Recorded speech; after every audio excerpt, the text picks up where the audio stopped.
the computer screen, but oh shoot, we're starting recording already. Let's get into this, baby. Woo! I'm hyped up. I can tell. Go ahead. Go right ahead. I'll start us off today. Welcome back, Luca Nation, to another episode of Scouts. A lot to talk about. We're officially in the conference finals. Like I said, there's a good amount to talk about. We could cover, Jazz and Clippers series, and then also the Suns and Clippers series that we've seen so far. There's just a lot of stuff going on, good and bad for both sides of the basketball. But of course, first, how are you doing today, my wonderful co-host, Andrew Goldberg? It's been a great day. It's been a marathon day because we got really fortunate. So Collectible, the new app, they had me on the show. So I was a guest on that. And we got a chance to do an HGA kind of guest episode with Rod Smith. Some of you guys already know him, retired NFL player. But let me ask you, can you believe we only got through the second round of playoffs? Yeah, I was thinking the same thing. This has been a long postseason, but no complaints, because the more basketball that there is, the happier I am, right? So I can't complain by any means whatsoever. But yeah, it's kind of crazy that we're only in the conference finals right now. Here's my topic to start with. This is mandatory. This is the elephant in the room. Okay. And I need you to put on your GM hat, Conrad the GM, okay? Got it. You with me? Yep. What are you doing this offseason with Ben Simmons? Jeez, there's so much to discuss there. There's so many things. I'll talk about Ben Simmons and his individual issues a little bit later, because that's something we'll cover when we talk about the series a little bit. But overall, the issue is Ben Simmons' trade value has never been lower than it is right now, ever, whatsoever. Before it was, he's a young player with tons of potential. He's still pretty young. He's still got potential, right? Whatever it is, he's playing very well, great defense, some pretty good offense. Maybe he doesn't have a jumper, but he can still score the basketball, blah, blah, blah, blah, blah. A lot of that was thrown out the window in this playoffs, in this postseason, and it sucks to see, which means that his trade value has never been lower. You think you can get rid of Ben Simmons, Matisse Thybulle, or Tyrese Maxey along with some picks to get James Harden? Not happening unless you throw in a lot extra. Because in my opinion, in order to land a really good player, I think that they're going to have to actually give up some trade value, whether that's picks, young assets, some good role players of some sort, in order to really land a close to star caliber player. Not star, but like borderline superstar caliber player, which I really think is out of the question. So in my opinion, what this team needs is a shot creator, someone that can create his own shot, as well as in a bit, doesn't have to be an elite playmaker, but someone that can play make to a certain level. I'm talking someone that can average like six assists a game, maybe for you, right? Create some shots for other people as well. And if you can, someone that's an average to above average defender, if you can afford to get that, because unfortunately they don't have a ton of great defenders in the backcourt. They got Matisse Thybulle, they have Joel Embiid, they have Dwight Howard, but none of those guys are the one or the two. They have like Seth Curry, they could have Danny Green, but depending on what happens in the offseason, who really knows if he's going to be there. So you want to try to get someone that's good at defense. The guys that I think that they should or could trade for include CJ McCollum for a nice change of scenery for both teams. John Wall is really interesting in my opinion, but there's a lot of questions to be had there. And then maybe Andrew Wiggins, and you just have Shake Milton take over as the point guard. Those are probably my three trade options at the moment at the top of my head. If there's some more news that comes out, maybe I can come up with a new trade. But those are the three guys that I think they could potentially make a move for with Ben Simmons. Look, this is the thing though. The ultimate, like, I don't know what the proper word is, but here's the ultimate thing that you have to know. Ben Simmons has to go, or you have to break up the Embiid and Simmons duo. If that means trading Embiid, you can go ahead and do that, but I'd much rather trade Simmons before I trade Embiid, because you have to commit to winning now before Embiid gets too injury prone and too old and too beat up to play in the league anymore, which in my opinion is within the next 5 years. So you gotta commit to winning now. Don't give a crap about future assets. Just commit to winning right now. That's my take as far as GMing goes. There's so much there. I mean, you're right. You now looking back, we would have loved to have James Harden. Oh yeah. Also, another thing I thought about is, remember we did the top 25 under 25? I'm so pissed that I ever put him even in close to the top 3. He shouldn't even be top 10. Where did we put him? I put him at 3. Which is ridiculous. Wow. I almost put him at 4 and put MPJ at 3, but I put him at 3 because I believed in him. Because I'm a guy that loves playmaking, I'm a guy that loves defense, and he has a lot of potential. But and I guess this is kind of transitioning into what I said I would say for later. The mental game is not there. That is why I preach mentality is so important. And it is one of the reasons why I love Patrick Williams as much as I do. Mentality is so important. From day one, Ben Simmons had zero confidence in himself whatsoever improving as a player. And it's insane. Because the thing is, with his jump shot, it wasn't, Ben Simmons is an inefficient scorer or an inefficient shooter. It wasn't like he was taking mid-range shots and three-point shots and only knocking down 1 out of 10. He wouldn't take those shots at all. At all. He didn't take a single jumper that was like in his hands as a rookie. If he did, it was a last-second shot because the shot clock's expiring, a half-court heave because the game clock's expiring, or just a random jumper because he has to get a shot up because time is expiring. Those were the only threes that he took. And even now, he still does the same thing. He refuses to take a jumper. There's a lot more I can go into, but it's all in the mental game for him, and it's insane. I've been an NBA fan for a long time. I've been a Philly fan for a long time. I grew up in Philadelphia. I went to college in Philly. I've never seen anything like this in my life, and I'm going to actually tie another guy in, someone you're high on, Markelle Fultz. Think about this. Like we were talking about trust the process, trust the process. 2 swings and misses by the GMs on trusting that process. Yeah. You have 2 number one picks. Ben Simmons and Markelle Fultz, both with shooting issues. What do you think it is? Markelle wasn't that bad. His shoulder injury screwed him up a lot. For sure. I'm not going to get into the reasons, but to me, it's like, how does that happen? You had with Markelle Fultz, I think you had Jason Tatum in that draft, right? You had Jason Tatum. You had Bam Adebayo if you really wanted him. You had Donovan Mitchell.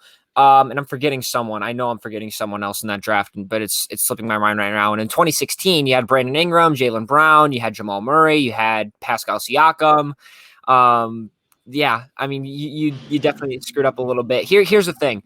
It's going with, at least in 2016 with Ben Simmons, it was just best player available. It was just best player available. It was all, trying to capitalize on potential, which obviously never really has taken fruition yet offensively because of his mental game. And with Markelle Fultz, it was at the time, I want to say they had like Robert Covington and stuff like that. So they weren't really targeting Jason Tatum. They were looking for a point guard. And, at the time he was a pretty solid shooter. So it looked like things would work out, but then his shoulder injury kind of knocked him back and things didn't work out. It was all basically just trusting the process, was just taking the best player available. And that doesn't exactly always mean that those pieces fit well together. Because as I've said before, when you talk about building a super team, it's not all getting the big names. The fit has to happen too. That's one of the reasons why I loved Kevin Durant, Stephen Curry, and Klay Thompson, because they all worked so well with each other. Playmaking, off-ball movement, good defense, ability to take over. They had everything, in my opinion, as a trio, and that's why they're one of my favorite trios of all time. You got to have the fit. Can you imagine Spider Mitchell and Embiid on this team? That'd be insane. I think about Embiid. Brown and him too. I think that would be a nice duo. Yeah, I agree. I totally agree. I think there's a little bit of blame that needs to go to. Why is this slipping? Why can't I remember? J. Cole. The guy do you know what I'm talking about or no? I think so. J. Cole. Wait. Are you talking about the rapper or are you talking about someone else? Tobias Harris. I don't know why I couldn't remember his name. There we go. But he looks like J. Cole. Clearly Conrad isn't a hip hop fan. He likes Bruno Mars and Michael Jackson. Fun fact about Conrad. But I think Tobias Harris got a $180 million contract and he didn't show out either. He wasn't worth that money in the beginning. They gave him that contract so fast, and it was like, take some time, see if anybody else is going to offer him a deal even close to what you're offering, because realistically, no one else was going to offer him a contract like that. Plus, you had Jimmy Butler on the books too, and you let him go. So, I mean, this team, Elton Brand screwed up this team. He got them to where they are because trust the process. You just go through the draft and tank, but in reality, that doesn't really take skill. That doesn't take skill whatsoever. You just try your worst, pick the best player available, and eventually, so you're going to hit on a couple of them. But then he made a lot of terrible decisions. They traded away Mikal Bridges. They got rid of Jeremy Grant. They got rid of Robert Covington. They, we just mentioned they tossed Tobias Harris the bag. They re-signed Al Horford and hoped that he could play the 4, which was obvious he really couldn't. He doesn't stretch the floor well enough and fit well enough in that spot to play the 4. They screwed up. A lot of mistakes. The Mikal Bridges one shows me that they don't know how to scout. Because Mikal Bridges, people don't realize he went to Villanova, which is like 15 minutes down the road. Philadelphia was his city.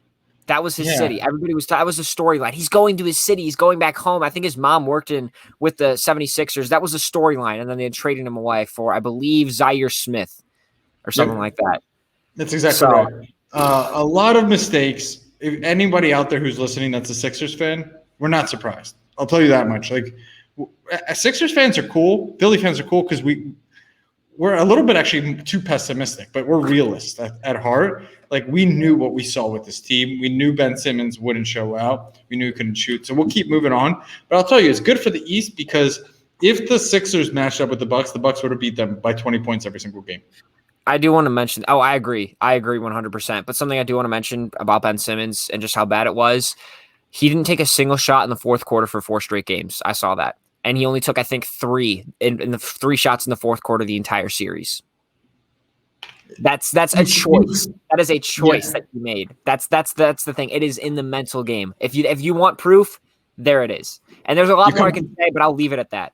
You come to work and you just choose not to do 50% of your tasks every single day. Exactly. It's all a confidence thing. It's insane. It's ridiculous. But that's enough talk about the 76ers and Ben Simmons. We can definitely move on to any of these other series. You got anything in mind? I was impressed by Devin Booker, which is funny. 100%. ESPN had Devin Booker as number 8, top 25, under 25, and Ben Simmons as number 7, just to give you guys context. Oh, I did not know that. I didn't know that. Yeah. I was so impressed by Devin Booker because traditionally he's a true number 2, a true shooting guard. But what he showed me yesterday was that he could play point guard. He could grow into the role that he's being groomed by CP3, in my opinion. The guy's 24 years old. He's young. He's improved. He's got so much scoring prowess. He can score on all 3 levels. He's got handles right and left. But I wasn't expecting him to run the point so well, especially versus a Clippers team that has some really good guard defenders. Suns are your team. You know this team better than I. You think this is a sweep? You think this is a tough series? What are your thoughts?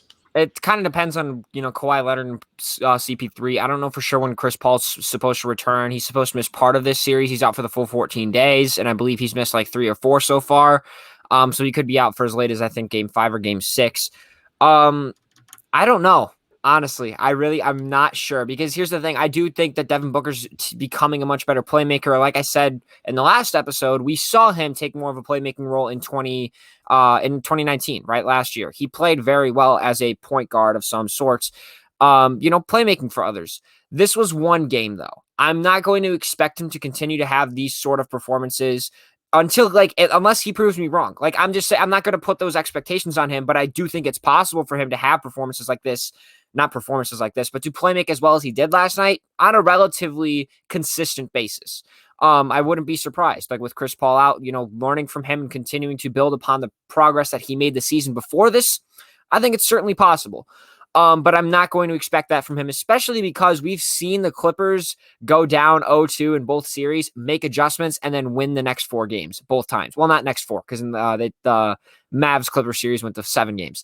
But they played very well, played their hearts out, and managed to win both series after making the proper adjustments, right? However, they did have Kawhi Leonard in both of those series, so I do think that the Suns are going to win this at the moment because I think Kawhi's done for. It hasn't been confirmed, but I'm 99% sure that he's out for the entire series. He's out for the playoffs, and he's done.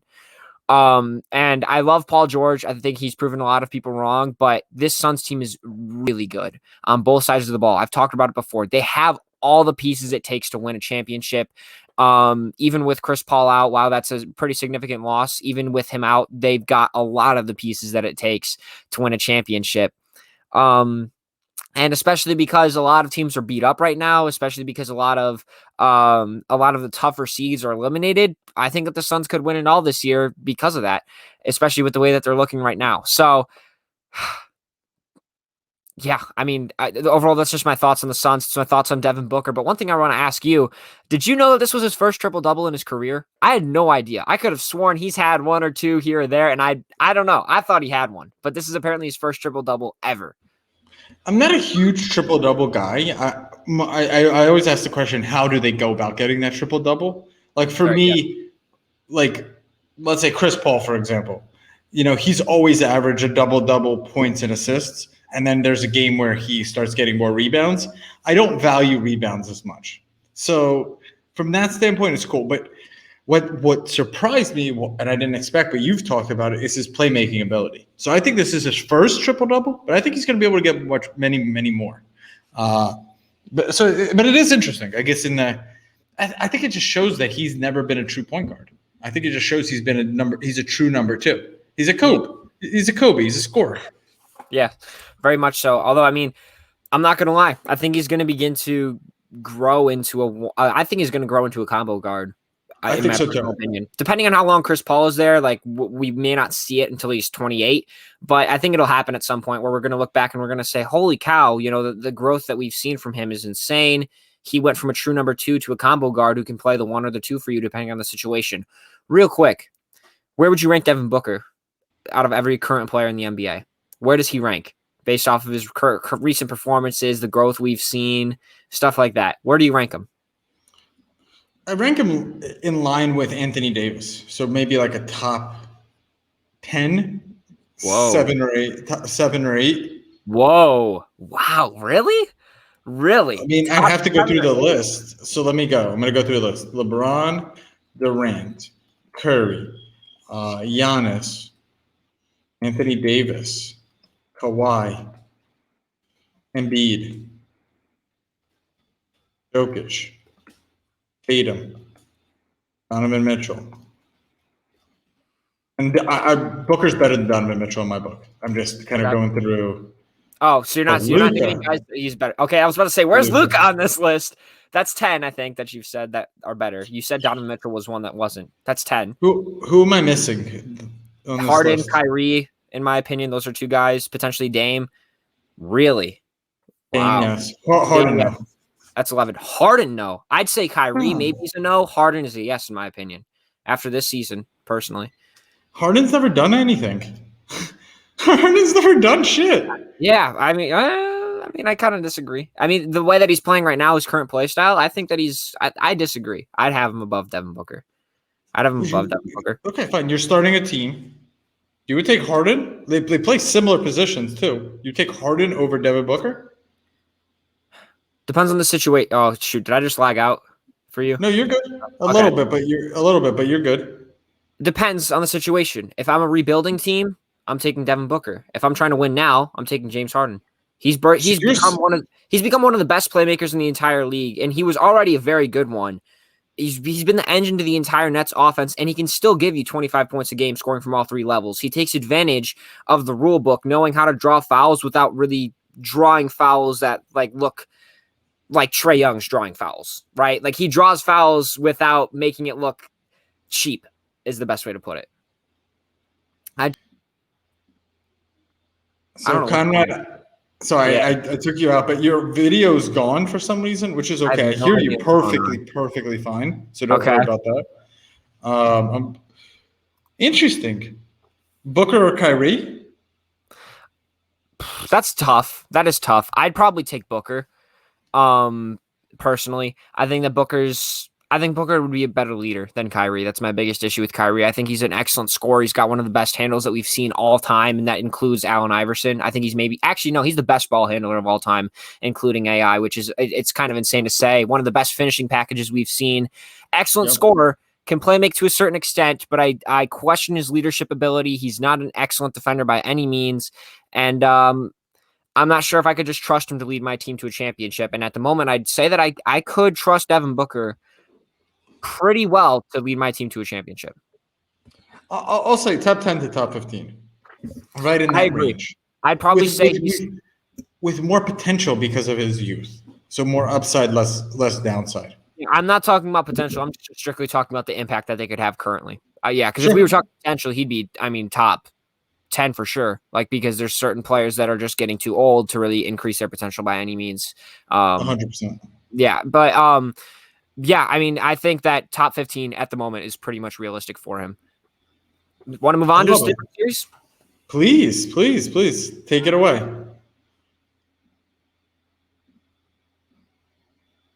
So I think he's on mute. Yeah, I'm trying to fix my camera, but it's not working. Hang on.